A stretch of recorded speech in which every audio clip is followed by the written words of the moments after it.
Welcome to another episode of Coach Hates Football. Have you ever wondered how you can get your defense to play faster? Well, you do so by having great pre-snap reads. This episode has been dedicated to offensive formations that may help us predetermine what plays may be run simply by their formation. This is Volume 1, Backfield Reads, and if you're interested in learning about that, please stay tuned and we'll be right back.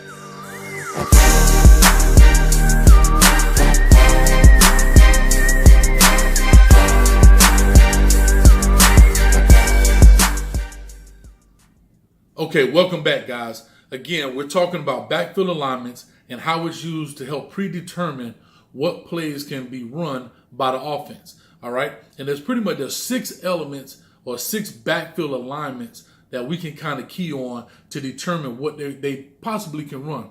I tell my players all the time, we're playing Vegas rules here. Well, we're going to play the odds. The house always wins, right? Because the odds are always in their favor. So again, just because we get a certain look, does that mean the offense has to do it? No, but the odds say that they probably will, or they likely will do what they've shown that they're going to do. So again, we're going to start off first here. We're going to go to the board. All right. Great. We got it up. And we're going to start off looking at the alignments here. So our very first alignment we look at is deep. Okay. And I'm going to highlight this here. All right. Deep alignment. That deep alignment tells us that it's going to be an inside zone play. Now, doesn't necessarily mean it has to be inside zone. No. But again, we're thinking some type of inside run, some type of A-B gap type run. All right. We alert our defense by yelling out Izzy, Izzy, Izzy. And Izzy stands for inside zone, of course. That alerts everybody that is going to be a kind of a downhill run. It's going to be a lot of contact. And it should be coming right now. Also, how we defeat that is a technique we call rock back. Okay, and I'm not going to go into details about what rock back technique is right now. That's a total different episode. But again, I will kind of just show you and dance around it a little bit as we explain the Izzy and kind of how to defeat that. All right, let's go to a couple of clips here that we have on film, and we can kind of look at that. All right. First, we got the diagram here of what that looks like. All right. Let me do this here. Highlight again this. Looking at the backfield only. All right. Everybody's eyes are in the backfield looking to see what the predetermined read is. We see that he's in a deep look. What does it mean he's in a deep look? Well, it shows you that he is what? He is 1+ yards deeper than the quarterback. Okay, he is 1+ yards deeper than the quarterback. And he's also close to the quarterback. Okay, so if you see it, he's in very close proximity to the quarterback, and he's a little bit deeper. Well, why does he have to be deep? Because of timing. All right, if he's standing next to or even in front of, how is the quarterback going to be able to hand him the ball? Okay, so you look at that and you say to yourself, okay, if he's a little bit deeper, he has to get that ball. How does he get that ball? He either what they call kind of slide steps into him. Some people have used the term crow hop, like even in basketball, where you see the shortstop, baseball, where you see the shortstop, he picks the ball up and kind of crow hops and slides into it. All right. These are all mannerisms of that backfield to kind of let us know what's going on. All right. Inside zone. Also, how we determine inside zone is when we get to the mesh. And the mesh meaning what? The exchange between the quarterback and the backfield. If his shoulders are square, if we get square shoulders, we know that we're playing Izzy. We know we got an inside zone, and therefore we need to know how to rock back with that. Okay? Again, let me go here to a couple of clips. We can show you here what we have going on. Okay? All right, here we go. So now we're going to look at this. Now, notice, if you notice, right here, pay attention. Let me make sure I put this up here where I get my little pointer going. All right, if you notice, look at that backfield. Look at this quarterback. He's about 1 yard deeper, and he's very close proximity. Okay? Not only that he's in close proximity, that ball is going to do what? He's going to get that ball. He's going to step into it. He's going to get this ball, and he's going to cut this ball back. Okay? So if you notice, we're going to run this play, and we're going to show everything that goes on with it so you get a full understanding of what goes on here. Boom, that ball cuts back. Okay, you see it? So again, he takes a step. He steps inside. He gets that ball, and it cuts back. That's why we use what we call the rock back technique. And I'll let this play a little bit, and I'll kind of talk you through. He's going to take that step inside, cut that ball back, and that's inside zone. Here you get a better look at it from the end zone cut. As you can see, 15 is here. Okay, as we pause it, you notice there's not a lot of distance between these two. There's not a lot of distance here, right? Maybe a yard or so. And also inside zone, let you know he's going to line up behind the guard. He's lining up behind the guard. So when he takes that step to get that ball, he's going to hit it here and cut it back into this bubble. All right? So he's getting this ball here to cut it back into this bubble. And what they're doing is hoping this linebacker overflows, and that ball should be able to split you right up there.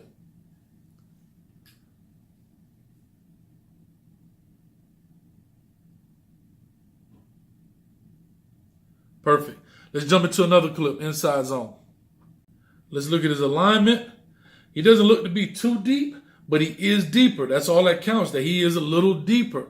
And again, it's all about tendencies for the offense. Some guys line up 2 yards deep. I know I've seen Oregon, when they had LaMichael James, he lined up 2 yards deeper for inside zones. All right, and when he ran outside zone, and that's something we'll talk about here in a second, he lined up directly next to the quarterback.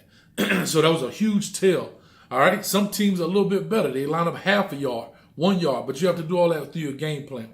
So let's look into this and see. Again, what does that ball do?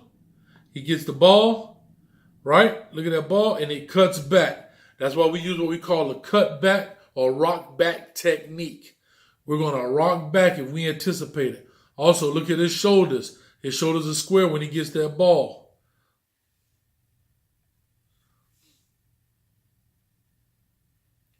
Perfect.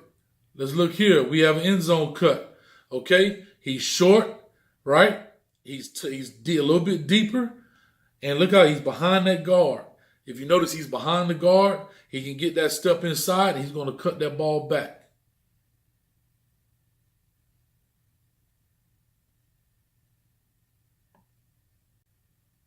All right. Now on our next clip. Now, if you notice, he's way deep. He's very deep. So if you see here, he's extremely deep. Easier to tell. You can tell from this look right here.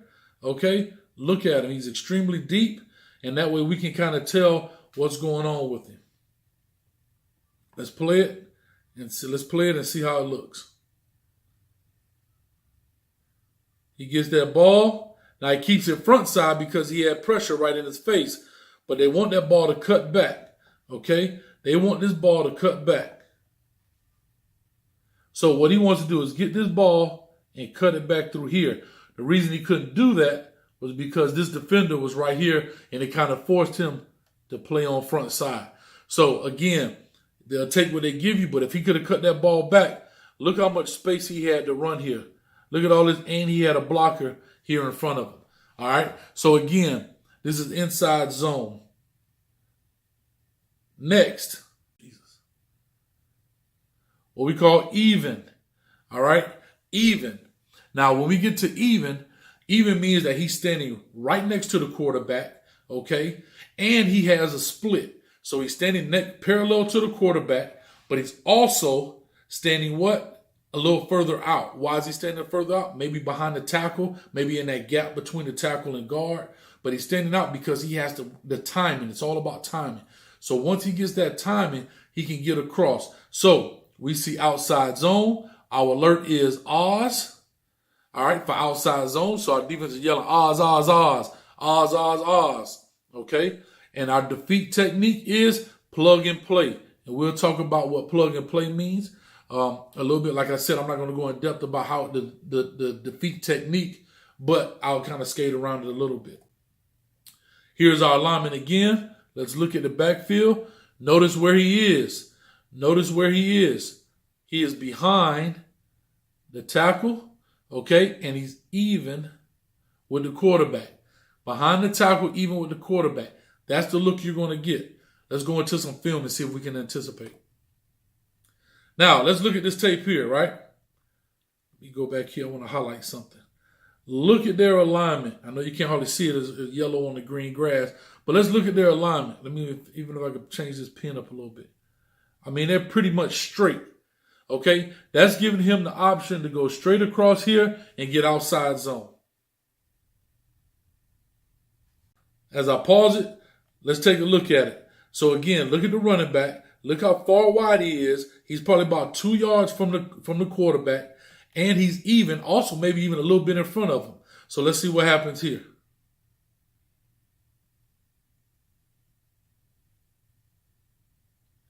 Again, he tries to take the outside zone. Let's look at it from the end zone cut so you can really see. So now, end zone cut. He's behind the tackle with a wide split, and he's also next to and in front of the quarterback. So let's look at that.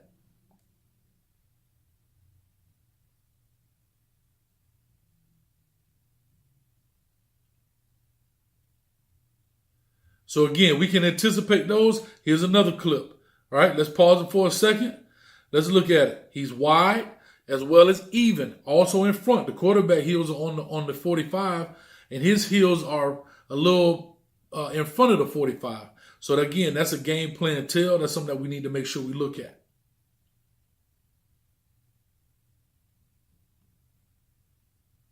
He's forced to cut it back, but he tried to get inside. Look at the effort here, getting to the ball. Boom! And he gets hit. That's what I'm talking about, baby. That's all effort. Perfect look at it right here. Perfect look at how wide he is. Look at his spacing right here. He has spacing that's behind the guard. He's even outside of the tackle a little bit. That's buying him time so the play can develop. He can get his reads. And so therefore we want to anticipate that and beat him to the punch. All right. And as they did, the defense overran it. He cuts it back, makes a big gain. But the effort alone is what makes his punishing. All right. Here's a little trickery, right? Motion always tricks defense. Okay. So when we get the motion and it tricks the defense, guess what happens? All right, here we go. So here's another play. All right. So now we're going to get a little bit of motion in this. But notice his alignment doesn't change. He's still in front. He's still outside. Nothing changes. All he did was motion from one side to the other, right, to give a different look. But in essence, he gave the same look. And now he's going back outside, and he cuts it back because of over pursuit. Great job by Arizona there getting to the ball.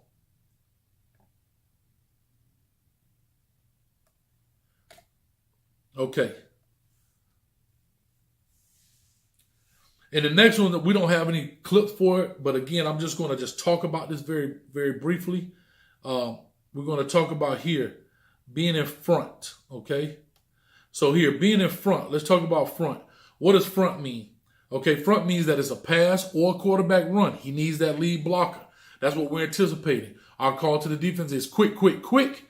And again, we can defeat that on the technique based on our game plan, based on what they do. Do they run quarterback draw with them? We may have certain stunts for that. Do they do maybe a sprint out, something like that? We have different stunts and different techniques to beat that. So that's why I don't have a specific defeat technique on here, okay? Let's look at it. Again, he's in the front of them. Look at that. He's in the front of the quarterback. Is he going to get a handoff? No, I doubt it very seriously. Next, I back. What we're anticipating is some type of lead play, A-B gap, downhill run.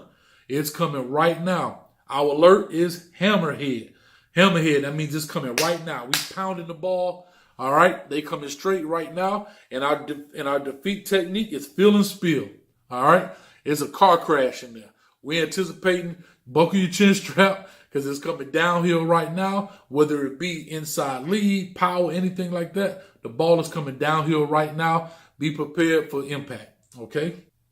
Okay, next, what we call wide, all right? Wide means that the running back is split out very wide, and he's trying to escape. meaning he's going out on a pass route, maybe some kind of shoot route, some kind of angle route, maybe a swing, whatever that may be. He is lined up very wide because he needs to escape. If he lines up inside like an inside zone technique, he can get trapped in there by the trap with a lot of traffic. If he sets himself up and gets outside, then guess what? He has an easy escape route. So we call him wide, and that what does what? That gives us the running back releases. Also, when we get 4 wide, and we'll talk about that in a whole nother episode about 4 wide sprint out plays and everything like that. It also will alert us to what we call sprint out plays or dash plays. All right. Our alert is dash, dash, dash. And we have a way we line up to that. Our defensive end to his side lines up wide. That's another reason why we get that wide call, because we want to give it one and the same. Wide, so he can cut him off, so the quarterback has to stop his feet and he can't continue to run outside the pocket. How we defeat that is, I just talked about it, we put our defensive end to his side in a ghost 9 technique, so he can cut it off. He doesn't have to worry about fighting off that offensive tackle. He uses now the running back as a blocker and to try and set him off, and we'll go through those techniques. And next, we have what we call, which is empty, meaning only the quarterback is in the backfield. All right, it's 5 receiver set. Okay, could be the running back out there, but it's 5 wide eligible receivers that can catch the ball. We're thinking pass or quarterback run. What would that typically be? Some type of draw, maybe some type of quarterback where the guard may pin and pull and wrap around inside. But again, that's what we're anticipating. We're anticipating a quarterback run, all right, or a pass, right?